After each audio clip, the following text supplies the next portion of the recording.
The knife clattered to the wooden floor as Delilah Winters pressed herself against the cabin wall, her breath coming in sharp, panicked gasps.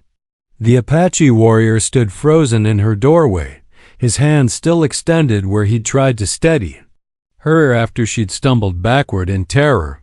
"Please don't touch me," she whispered, her voice breaking like glass against stone. The words hung between them like a wall neither could breach. Kaya, swift-running Volv to his people, had tracked the wounded deer for miles, only to find it had died near this isolated cabin on the edge of Willowbrook settlement. He'd come to offer the meat to whoever lived here, a gesture of respect his grandfather had taught him. He hadn't expected to find a woman so clearly haunted by demons. He couldn't see. Delilah's cornflower blue eyes darted between his face and the door. Behind him, calculating escape routes. Her auburn hair, usually pinned in a neat bun, had come loose during her morning chores, creating a wild halo around her pale face. She was beautiful, but it was a beauty wrapped in thorns visible from a distance, dangerous up close. Kaya slowly lowered his hand, recognizing the look in her eyes. He'd seen it before in wounded animals, in his own sister after raiders had attacked their village years ago. This woman had been broken by someone's cruelty. "I bring meat," he said quietly in broken English, gesturing toward the deer carcass. He dragged to her door. "You need food." Delilah's gaze flickered to the deer, then back to his face. She was indeed hungry, had been surviving on meager vegetables from her struggling garden and the occasional charity from other settlers who pitied the strange woman who lived alone. But accepting help meant interaction, and interaction meant the possibility of, she couldn't even think the word. "I don't need anything from you," she lied, though her stomach chose that moment to growl audibly. Color flooded her cheeks. Kaya studied her carefully. She was too thin, and her dress, though clean, was patched in several places. The cabin behind her was sparse, nearly empty. Pride was keeping her from accepting what she desperately needed. "I take nothing in return," he said, stepping back to give her more space. The movement seemed to ease some tension from her shoulders. "Deer died near your home. It is yours by right." Something in his tone respectful, gentle, with no underlying demand made Delilah pause. Most men who came to her door wanted something. This one seemed content to give and leave. "Why?" she asked, suspicion still thick in her voice. "My grandfather taught me," Kaya replied simply. "When the earth provides, we share with neighbors." The word neighbors struck her oddly. The other settlers barely tolerated her presence, whispering about the woman who'd arrived 3 years ago with no husband, no family, no explanation for the haunted look that never left her eyes. They certainly didn't consider her a neighbor. "You can ... Leave it outside," she said finally. "I'll take it after you're gone." Kaya nodded, unsurprised by her request. "I will prepare it first. You have knife for cleaning?" Delilah hesitated. Watching him work would mean staying close. Observing this stranger who'd shown her more kindness in 5 minutes than she'd received from the settlement in 3 years. But it would also mean meat for weeks enough to see her through the harsh winter approaching. "There's a shed out back," she said quietly. "Tools hanging on the wall." As Kaya moved to retrieve the deer, Delilah remained pressed against her cabin wall, watching him through the window. His movements were efficient, respectful. He treated the animal's death with reverence rather than casual indifference. When he worked, she noticed the scars on his arms, the weathered hands that spoke of survival in harsh country. Perhaps most importantly, he kept his distance from her door, as if he understood her need for space without her having to explain it. For the first time in 3 years, Delilah Winters found herself wondering if not all strangers came bearing pain. 3 days passed before Delilah saw Kaya again. She'd spent those days eating the venison he'd so carefully prepared, leaving it cut into perfect portions and wrapped in clean cloth outside her door. Each bite had been seasoned with guilt and gratitude in equal measure. When he appeared at her garden's edge, she was kneeling among the struggling bean plants, coaxing life from soil that seemed determined to remain barren. Her hands were buried in earth when his shadow fell across her work. "Don't," she said sharply, not looking up. She'd heard his footsteps approaching, lighter than most men's, but purposeful. Kaya stopped immediately, respecting the invisible boundary she'd drawn around herself. "Your plants are sick," he observed from 10 feet away. "I know that." Delilah's voice carried the brittleness of someone who'd grown tired of her own failures. "Everything I touch dies." "Soil needs ash," Kaya said simply. "Wood ash mixed with fish bones. Plants will live." Despite herself, Delilah looked up. He was crouched now, examining her garden from his respectful distance. His dark eyes moved across the wilting vegetables with the same careful attention he'd shown the deer. "I don't have fish bones," she said. "I do." He gestured toward a leather satchel at his side. "Creek runs with salmon now. I bring bones tomorrow, if you want." The offer hung in the air between them. Delilah found herself studying his face, searching for the ulterior motives that surely lurked beneath such generosity. But Kaya's expression remained open, patient, like someone accustomed to waiting for wild things to approach. "Why do you keep coming here?" she asked suddenly. Kaya was quiet for a long moment, his gaze moving from her garden to the vast wilderness beyond. "My sister, Ayana Dancing Spirit, she was like you once," he said finally.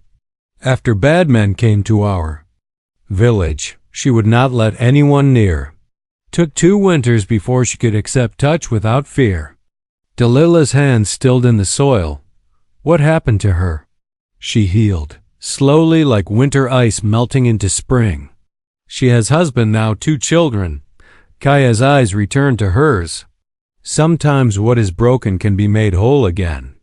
"Not everything," Delilah whispered, the words barely audible. "No," he agreed quietly, "not everything. But many things, if given time and patience."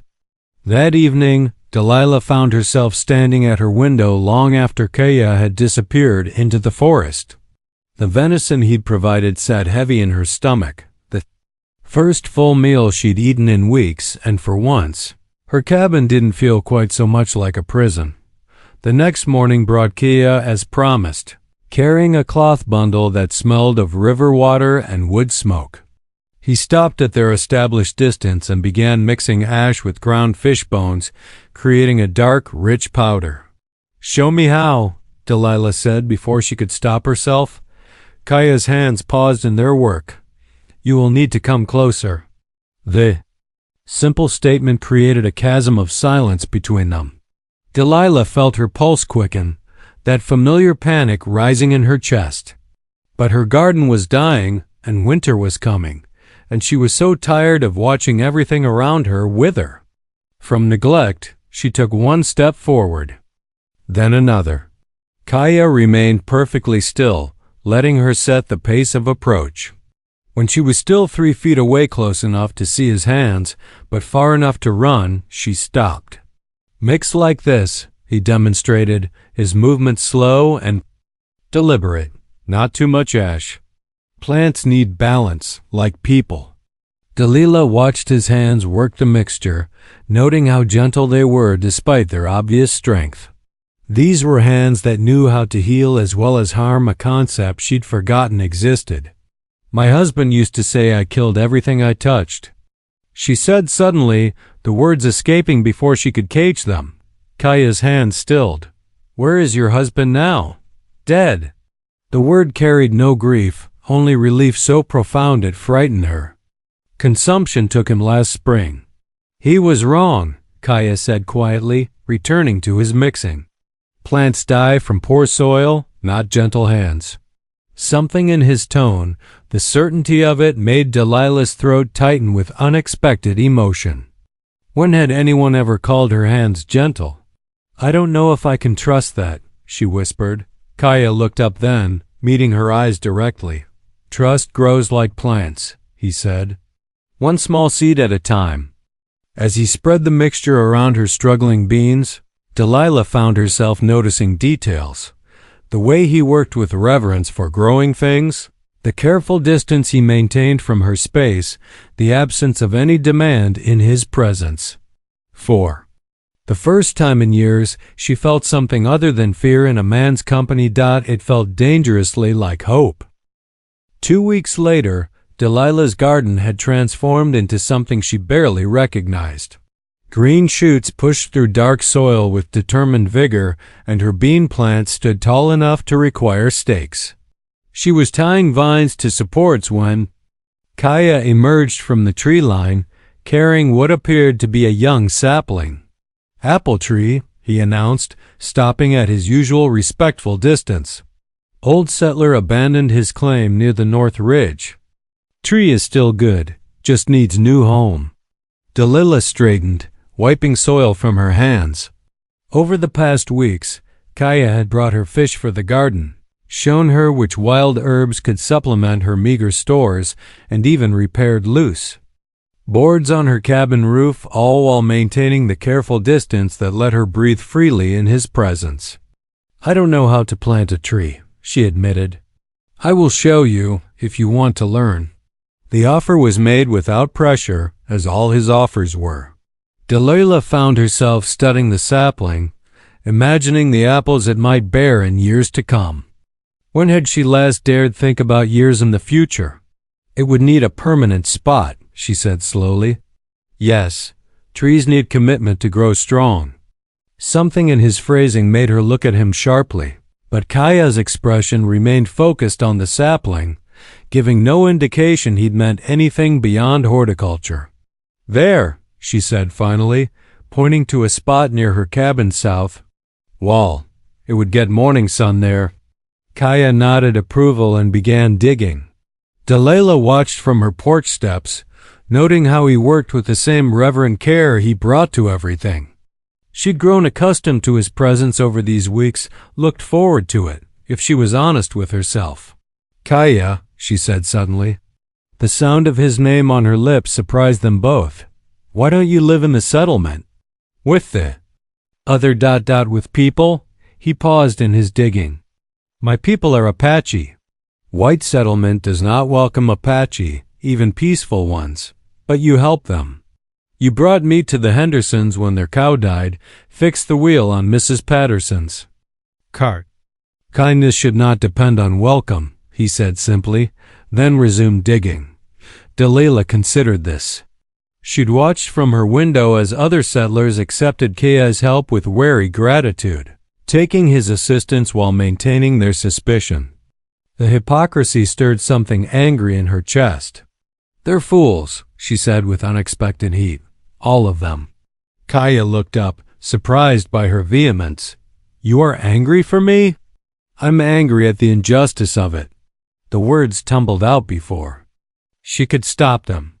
"They judge you for being Apache while treating me like I'm diseased for being a woman alone. At least your isolation is their choice, not your shame." She clapped a hand over her mouth, horrified by what she'd revealed. But Kaya simply set down his shovel and looked at her with those patient, dark eyes. "There is no shame in surviving," he said quietly. "Whatever brought you to this place, whatever you had to endure, survival is strength, not weakness." Delilah felt tears sting her eyes. "You don't know what I've done to survive. I know you are here. You are alive. Your garden grows. That is enough." The simple acceptance in his voice nearly broke her. 3 years of carrying her secrets, her shame, her fear, and this man dismissed none of it as reason for judgment. "I want to help plant the tree," she said suddenly. Kaya studied her face. "It means getting close to the hole, close to where I am working."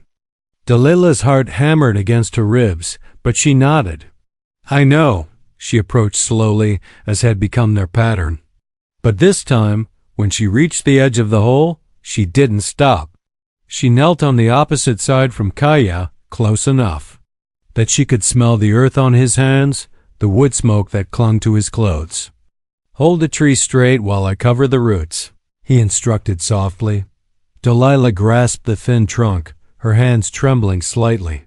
Kaya began scooping soil around the roots with careful precision, his movements measured to avoid any accidental contact with her hands. "My grandfather said apple trees represent renewal," he said as he worked. "Every spring, new blossoms. Every fall, new fruit. No matter how harsh the winter, they bloom again." "Even if they're damaged?" Delilah asked. "Especially. Then, scars make them stronger, more resilient." They worked in companionable silence until the tree stood firmly planted.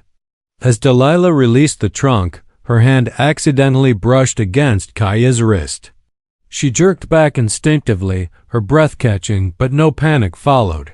Just the warm, unfamiliar sensation of skin touching skin without violence. Kaya had gone completely still, recognizing the significance of that momentary contact. "Are you hurt?" he asked gently. Delilah shook her head, staring at her own hand as if it belonged to someone else. "I'm not hurt," she whispered, wonder creeping into her voice. "I'm not hurt." For the first time in 3 years, human touch hadn't brought terror. It had brought something else entirely, something that felt like the first tentative bloom of spring after an endless winter. The first snowfall came early that year, dusting Delilah's newly thriving garden with white that made the whole world look clean and possible. She was gathering the last of her vegetables when she heard the commotion from the settlement-raised voices. The sound of horses at gallop. Kaya appeared at her gate as if summoned by her sudden fear. "Trouble in town," he said quietly. "Man! From Fort Davidson. They're looking for Apache raiders." Delilah's hands stilled on the winter squash she'd been harvesting. "Are you in danger?" The question surprised them both. Somewhere in the past month, her concern for his well-being had become as natural as breathing. "Perhaps," Kaya admitted. "Soldiers see Apache. They don't ask questions about peaceful or warrior." "Then don't go back to your camp tonight," Delilah said quickly. "Stay here." The words hung in the crisp air between them.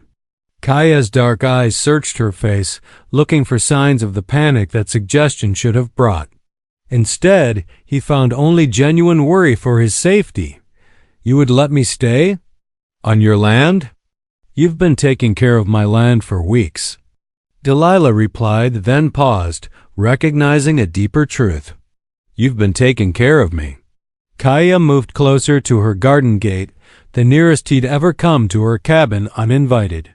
"I have blankets, supplies cached in the forest. I could sleep in your barn without disturbing you." No, the firmness of her own voice startled Delilah. "If soldiers come looking, they'll search the barn. You should." She swallowed hard. "You should stay in the cabin." The weight of that offer settled between them. In all their careful interactions, all his patient kindness, Kaya had never been inside her home. It was her sanctuary, her hiding place, and she was inviting him into it. "Delilah," he said softly, using her name like a prayer. "Are you certain?" She wasn't. Her heart hammered against her ribs, and her palms were slick with nervous sweat. But beneath the fear was something stronger: trust, hard-won and carefully nurtured. "I'm certain," she lied, and opened the gate. That evening found them sitting on opposite sides of her small cabin, a careful distance maintained even indoors. Kaya occupied the chair by her fireplace while Delilah perched on her bed, watching him with fascination and lingering nervousness.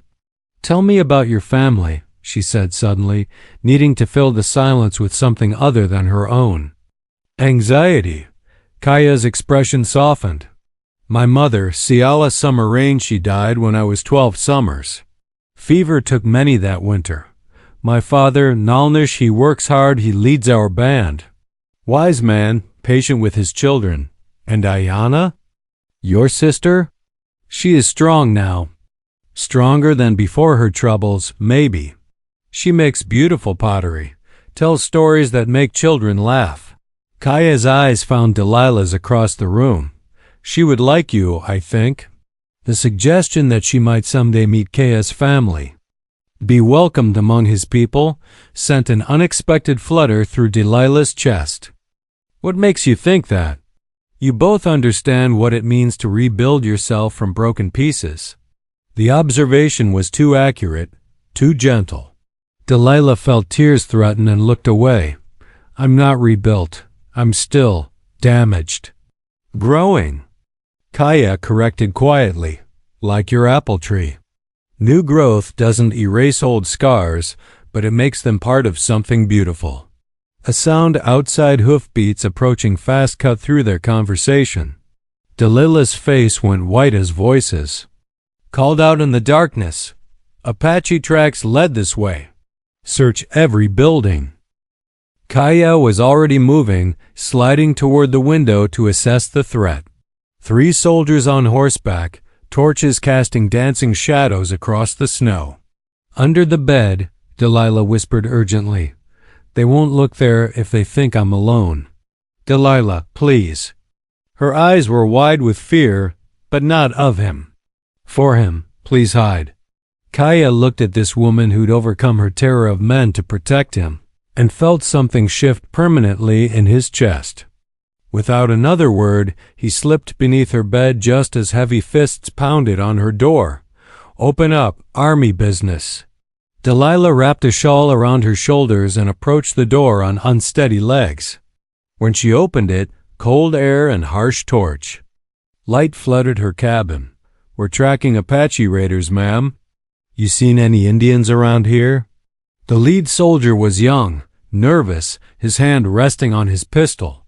Behind him, his companions peered into her cabin with suspicious eyes. No, Delilah said, proud that her voice remained steady. I live alone. I don't see many people. Mind if we take a look around? It wasn't really a question. The soldiers pushed past her into the cabin, their boots leaving muddy prints on her carefully swept floor. Delilah held her breath as they examined her few possessions, opened her cupboards, even poked at her fireplace. One soldier approached the bed where Kaya lay hidden. Delilah's heart stopped entirely as he bent down, then straightened without. Looking underneath, place is clear, Sergeant. Just a woman alone, like she said. All right, boys, let's check the barn. They tramped outside, leaving Delilah shaking by her open door. She watched through the window as they searched her barn, her garden shed, even the area around her new apple tree. Only when their torches disappeared into the forest did she dare speak. They're gone, she whispered. Kaya emerged from beneath her bed, his face grave with the knowledge of what she'd risked for him. You could have been arrested for hiding me, hanged even. I know. Delilah closed the door and leaned against it, suddenly exhausted. I couldn't let them take you. Why? The question was barely audible. Delilah looked at this man who'd shown her that not all hands brought pain, that not all strength came with cruelty. Because you're the first person in 3 years to see me as something other than broken, she said simply. And because I think I'm falling in love with you. The words hung in the air like winter mist, fragile and transformative. Kaya took a step toward her, then stopped, remembering all the careful distances they'd maintained. May I come closer? He asked softly. Delilah nodded, not trusting her voice. Kaya crossed her small cabin in 3 careful steps, stopping just within arm's reach. Close enough that she could see the golden flecks in his dark eyes, the gentleness in his weathered features. I have been falling in love with you since the day you trusted me enough to plant a tree, he said quietly. But I would never ask you for more than you can give. What if I want to give more? Delilah whispered. What if I'm tired of being afraid? Kaya lifted his hand slowly, telegraphing his intent, giving her time to retreat. When she didn't, he touched her cheek with fingers that trembled slightly, not with nervousness, but with reverence. Then we go slowly, he murmured, his thumb brushing away a tear she hadn't realized had fallen, like apple trees. One season at a time. Spring arrived early that year, bringing with it changes that transformed both the landscape and the careful boundaries Delilah and Kaya had built between them. The apple tree he'd planted showed tiny green buds, and Delilah's garden exploded with new growth under his patient guidance. More importantly, she'd begun to heal in ways that surprised them both. "Hold still," she murmured, dabbing at the cut on Kaya's forearm with a wet cloth. He'd torn it on a sharp branch while hunting, and for the first time since they'd met, she was the one offering care. Kaya watched her face as she worked, marveling at the transformation. The haunted woman who'd pressed herself against cabin walls had become someone who could touch without terror, who could offer comfort instead of only receiving it. "Does it hurt?"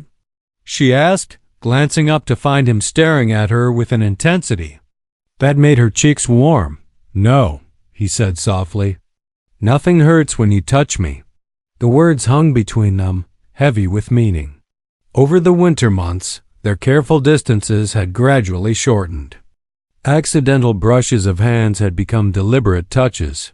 Separate sleeping arrangements had evolved into shared meals, shared conversations that stretched long into the night. But they hadn't shared more than that, though the desire had been. Building like spring sap and maple trees, sweet, insistent, natural. "Delilah," Kaya said quietly, his free hand coming up to cup her face. "I need to tell you something." The seriousness in his tone made her pulse quicken, but with anticipation rather than fear. "What is it? My people? We're moving north. The soldiers, the settlers pushing west, it's not safe for us here anymore." His thumb traced her cheekbone with exquisite gentleness. "My father says we leave when the moon is full. 2 weeks. The words hit Delilah like a physical blow. She'd known this day might come, had tried to prepare herself for it, but the reality felt like losing sunlight. "Will you come with me?" Kaya asked quietly, the question she'd been both hoping for and dreading. Delilah closed her eyes, feeling the weight of decision settle on her shoulders. "I don't know if I can," she whispered. "This place. It's all. I know. All I've built since your husband died," Kaya finished gently. Delilah opened her eyes, meeting his patient gaze. In all their months together, she'd never told him the full truth about her marriage, about why she'd really been so broken when he found her. But if she was going to make this choice, he deserved honesty. "Kaya," she began, her voice barely steady, "my husband didn't just die of consumption. He hurt me. For 3 years, he hurt me in ways that made me want to die rather than endure another day." Kaya's face went very still, but his touch remained gentle.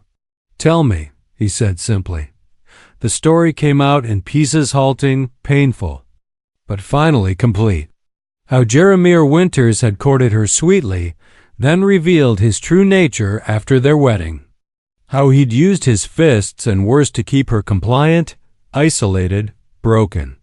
How his death had been the first prayer she'd offered in years that had been answered with yes. "When I came here," she finished, "I swore I'd never let another man close enough to hurt me. I thought I'd rather die alone than risk that again. And now?" Kaya asked, his voice rough with controlled emotion. "Now I know the difference between a man who takes and a man who gives." Delilah placed her hand over his where it rested on her cheek. "But I'm still afraid. What if your people don't accept me? What if I can't adapt to their ways? What if I disappoint you when you realize how damaged I really am?" "Listen to me," Kaya said, tilting her face up until she met his eyes. "You are not damaged. You are survived. There is a difference." He pulled her closer and she didn't resist. "My people judge by character, not by past wounds. They will see what I see, a woman strong enough to rebuild herself from ashes, brave enough to trust again, generous enough to risk her safety for someone she cares about. And if I can't be the wife you need, If the intimacy ... if I can't. Kaya silenced her fears with a kiss so gentle it made her soul ache. When they broke apart, his forehead rested against hers. We will discover together what is possible, he said quietly. No pressure, no demands. Just two people learning to love. Without fear. That night, as they sat by the fire discussing practical matters, what she could take, what she'd have to leave behind, Delilah found herself studying this man who'd taught her to trust again. The thought of starting over somewhere new terrified her, but the thought of losing him terrified her more. The apple tree, she said suddenly. It won't survive without care. Kaya followed her gaze to where the young tree stood outside her window, its branches now thick with promise. Mrs. Patterson has asked many questions about your garden. I think she would tend it well. You've already thought this through, Delilah realized. I have hoped, Kaya corrected. But the choice was always yours to make. Delilah stood and walked to her window, looking out at the land she'd called home for 3 years. It had been her sanctuary, her hiding place, her tomb. But Kaya had helped her turn it into something else, a place of healing, of growth, of new beginnings. Maybe it was time for another new beginning. I'll need to pack light, she said finally, not turning around. She heard Kaya's sharp intake of breath. You'll come? I'll come. She faced him then, seeing hope and joy transform his features. But I have conditions. Name them. If I can't adapt, if I become a burden to your people, you let me go without argument. The words hurt to say, but they needed to be said. Agreed. Though it won't happen, and we take things slowly between us. Very slowly. As slowly as you need, Kaya promised, crossing to her and taking her hands in his. We have all the time in the world. Looking into his patient, loving eyes, Delilah finally believed that might be true. The morning they were to leave arrived with unseasonable warmth, and a sky so blue it hurt to look at directly. Delilah stood in her empty cabin, holding only a small bundle of her most essential possessions, and tried to memorize what had been her sanctuary. Second thoughts? Kaya asked gently from the doorway. Many thoughts, Delilah admitted, but not second ones. She'd spent the past 2 weeks in a whirlwind of preparation and goodbyes. Mrs. Patterson had indeed been delighted to take over the garden, promising to tend the apple tree like it was my own grandbaby. The other settlers had received the news of her departure with varying degrees of surprise, suspicion, and relief reactions that only confirmed her decision. The horses are ready, Kaya said, but we can wait if you need more time. Delilah shook her head and walked toward him, pausing only to run her fingers along the wall where she'd once pressed herself in terror of his presence. How far they'd both come from that moment. I'm ready, she said, and meant it. The journey to the Apache camp took 3 days of steady riding through terrain that grew wilder and more beautiful with each mile. Kaya had chosen the gentlest horse for her, a mare named Solani that seemed to understand her riders' nervousness and adjusted her gait accordingly. On their second night, camped beside a stream that sang over smooth stones, Delilah found herself watching Kaya prepare their meal with the same reverent care he brought to everything. The sight filled her with a warmth that had nothing to do with their small fire. What are you thinking? He asked, looking up to find her staring. That I've never felt this safe with anyone before, she said honestly. Even out here, in the wilderness. With uncertainty ahead, I feel safer with you than I ever did in my own home. Kaya set down the fish he'd been cleaning and moved to sit beside her, careful to maintain the space she still sometimes needed. What does safety feel like to you now? The question caught her off guard with its insight. Like I can breathe all the way down to my toes. Like I don't have to watch every shadow for danger.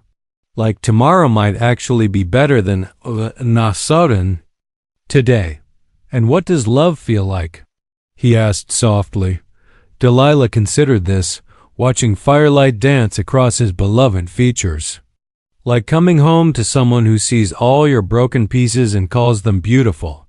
Like trusting someone enough to sleep peacefully beside them. Like wanting to be brave enough to become who you were meant to be. Then you understand why. My people will welcome you, Kaya said, reaching for her hand. You already speak our language.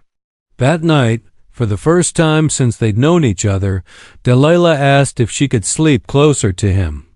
Not touching, she wasn't ready for that, but near enough to hear his breathing, to know he was there.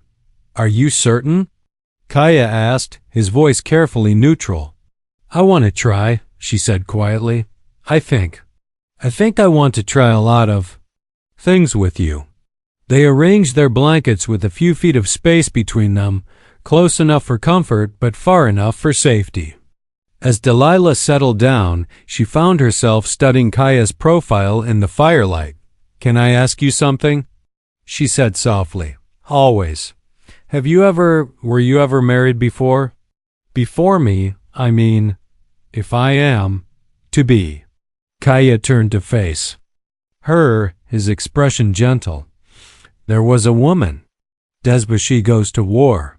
We were promised as children, grew up expecting to marry. But she chose another path, became a warrior, a protector of our people. She died in a skirmish with cavalry too. Winters ago. You loved her, Delilah said, and it wasn't a question. Yes, but differently than I love you. Kaya's eyes met hers across the space between them. Desba and I loved as children who became adults together, you and I. We love as two people who found each other after learning what it means to be lost. The distinction resonated through Delilah like a bell being struck. Do you think she would approve of me? Kaya smiled, the expression transforming his face. She would say you have a warrior's heart beneath a healer's touch. She would like that very much. As sleep began to claim her, Delilah found herself thinking about warriors and healers, about broken things made stronger in the mending. When she woke the next morning to find Kaya already preparing breakfast, humming softly under his breath, she realized something had shifted during the night. She was no longer traveling toward an uncertain future. She was traveling toward home. On the third day, they crested a hill and saw smoke rising from cook fires in the distance. Kaya's entire posture changed, relaxed, joyful, like a man returning to where he belonged. There, he said, pointing toward a cluster of dwellings nestled in a sheltered valley. My people. Delilah's heart hammered as they rode closer, but not with the old fear. This was anticipation, nervousness about acceptance, hope for belonging emotions. She'd thought herself incapable of feeling again. As they approached the camp, people began to emerge from their dwellings. Children ran alongside their horses, laughing and calling out greetings to Kaya in their melodic language. Adults followed more slowly, their faces curious but not unwelcoming as they studied the pale-skinned woman riding beside their kinsman. Kaya? A woman's voice rang out, filled with joy and relief. Delilah watched as a beautiful Apache woman approached. This had to be Ayana, Kaya's sister. Her movements were confident, graceful, but when she looked at Delilah, her dark eyes held the kind of recognition that came from shared experience. Kaya dismounted and embraced his sister, warmly before turning to help Delilah down from her horse. His hands at her waist were steady, reassuring, as her feet touched the ground of what might become her new home. Ayana, Kaya said in English, this is Delilah, the woman I spoke of in my messages. Ayana studied Delilah's face with the same patient intensity as her brother, then smiled, expression that transformed her entire demeanor from cautious to welcoming. Sister, she said simply, and stepped forward to place gentle hands on Delilah's shoulders. You are welcome here. The word sister nearly undid Delilah completely. She'd had no family since her parents died, no one to claim kinship with her broken spirit. To be offered that bond so freely, so immediately, felt like a gift she didn't deserve but desperately needed. "Thank you," she managed, her voice thick with emotion that an older man approached then tall, dignified, with silver threading through his black hair and eyes that missed nothing. This could only be Nalnish, Kaya's father and the band's leader. He spoke to Kaya in Apache, a conversation filled with gestures toward Delilah and responses that seemed to satisfy whatever questions he'd asked. Finally, he turned to address her directly. "My son says you saved his life," he said in careful English, "that you risked much to protect him from soldiers." "He saved mine first," Delilah replied quietly, "in ways that matter more than life itself." Nalnish nodded slowly, approval flickering in his weathered features. "A debt honored creates strong bonds. You will stay in my daughter's lodge until you decide your path forward." The careful phrasing wasn't lost on Delilah until she decided, not until they decided. These people understood that choice, especially for a woman, was precious and not to be assumed. That evening, as the camp gathered for a welcoming meal, Delilah found herself surrounded by curious but kind faces. Children stared openly at her, pale skin and light hair, but with fascination rather than hostility. Adults asked polite questions about her journey, her life before, her skills and interests. She discovered that several of the women spoke enough English to communicate, and they seemed eager to include her in their conversations. When she mentioned her garden, their faces lit up with shared passion for growing things. "You will teach us white woman's vegetables," declared Itzel, an elderly woman whose fingers were stained with plant dyes. "We will teach you desert plants, medicine plants, good trade." As the evening wore on and stories were shared around the central fire, Delilah realized something profound was happening. For the first time in her adult life, she was part of a community that valued her presence rather than merely tolerating it. When Kaya walked her to Ayana's lodge at the end of the night, his sister was already preparing a sleeping space. "She can stay as long as she wishes," Ayana said to her brother, but her eyes were on Delilah. "Though I think she will not wish to stay separate very long." Heat crept up Delilah's neck at the gentle teasing, but she found herself smiling rather, then retreating into embarrassment. "Ayana," Kaya said with mock severity, "you're making her blush." "Good," his sister replied pragmatically. "Blushing means the heart is waking up. About time." That night, lying on soft furs in a lodge that smelled of sage and wood smoke, Delilah stared up at the stars visible through the smoke hole and marveled at the path that had brought her here. 6 months ago, she'd been a woman so broken she couldn't bear human touch. Now she was contemplating marriage to an Apache warrior and adoption into a tribe that seemed to see strength where she'd only seen damage. "Are you comfortable?" Ayana asked softly from her own sleeping area. "More comfortable than I've been in years," Delilah admitted. "Your people ... they're not what I expected." "What did you expect?" Delilah considered how to phrase it diplomatically. The settlers spoke of Apache as ... dangerous, savage. Ayana's soft laugh held no bitterness. "And we speak of white settlers as land thieves and treaty breakers. Truth usually lives between what enemies say about each other." "What's the truth about your brother?" Delilah asked impulsively. "The truth about Kaya?" Ayana was quiet for a moment. "He has always been the gentlest of us, but also the strongest. When I was damaged, as you were damaged, he sat with me every day for 2 seasons. Never pushing, never demanding, just present until I could find my way back to trusting the world again." Delilah felt tears prick her eyes. "He did the same for me." "Because healing is his gift." "But Delilah," Ayana's voice grew serious, "he has never looked at another woman the way he looks at you. What you have awakened in him is as powerful as what he has awakened in you."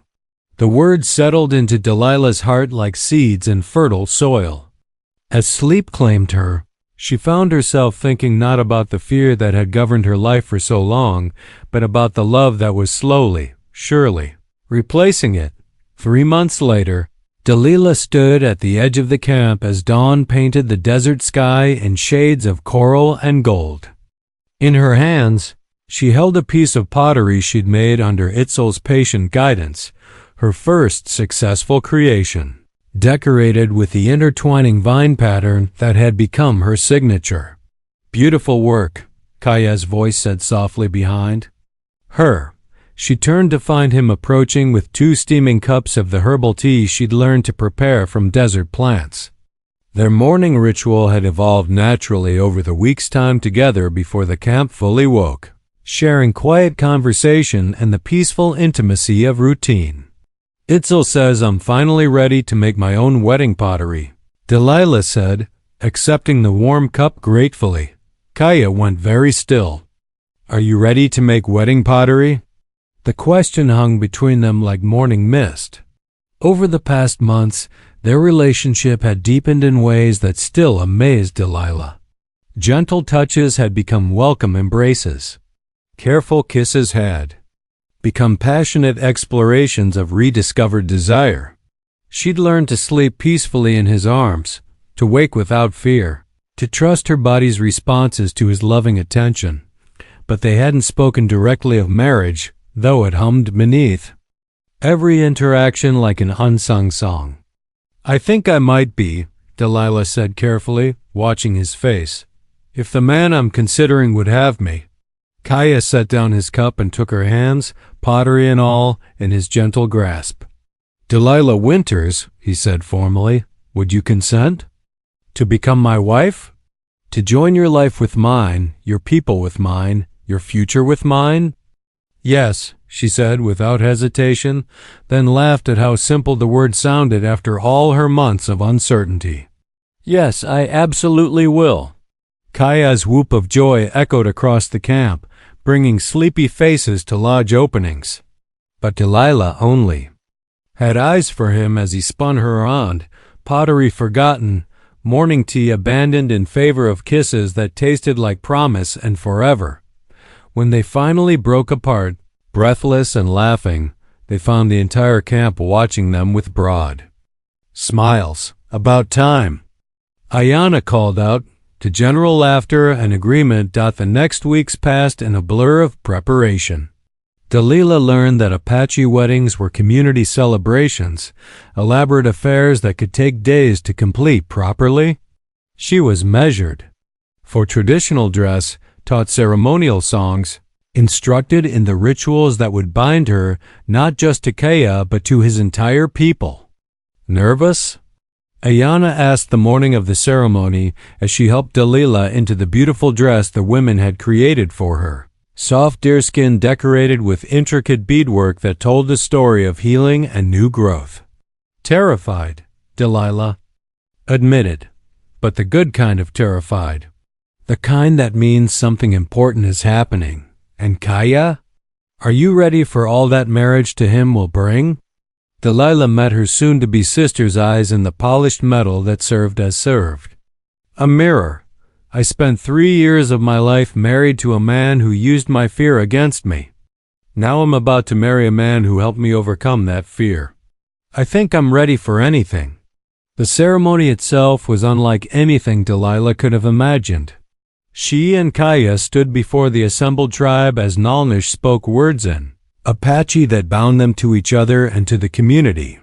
They shared food from the same bowl, drank water from the same cup, exchanged gifts that symbolized their commitment to support each other through all seasons of life. When Kaya placed a necklace of silver and turquoise around her neck, his grandmother's, Ayanna whispered, Delilah felt the last of her old identity as a broken, fearful woman fall away. She was no longer Delilah Winters, the settler's damaged widow. She was Delilah, beloved of Kaya, daughter of the Apache, whole and healed and home. But the moment that meant the most came later, as they stood together under the stars outside their new shared lodge. Kaya reached for her, and for the first time since they'd known each other, she reached back without hesitation. "No fear?" he asked softly, his hands framing her face. "No fear," she confirmed, and drew him down for a kiss that sealed their bond more completely than any ceremony could. That night, as they lay entwined in their marriage bed, Delilah marveled at the journey that had brought her to this moment. From the terrified woman who'd pressed herself against cabin walls to the confident wife who could give and receive love without reservation, it seemed impossible that she was the same person. "What are you thinking?" Kaya murmured against her hair. "That healing really is possible," she said softly. "That broken things can be made not just whole, but stronger than they were before." "Like apple trees," Kaya said, remembering their first planting together. "Like apple trees," Delilah agreed. "And like hearts that learn to trust again." Years later, when travelers would ask Delilah about her unusual life, a white woman who'd become Apache, a settler who'd chosen the nomadic life, a broken bird who'd learned to fly again, she would always smile and give the same answer. "Sometimes the most beautiful gardens grow from the hardest ground," she would say, her hand unconsciously touching the silver and turquoise at her throat. "And sometimes the strongest love blooms from the deepest wounds. You just have to be brave enough to tend it properly." And in the laughter of her children, the strength of her marriage, and the warmth of the community that had welcomed her broken pieces and helped her build something beautiful from them, Delilah found proof that some stories really do have happily ever afters, especially for those brave enough to believe in new beginnings.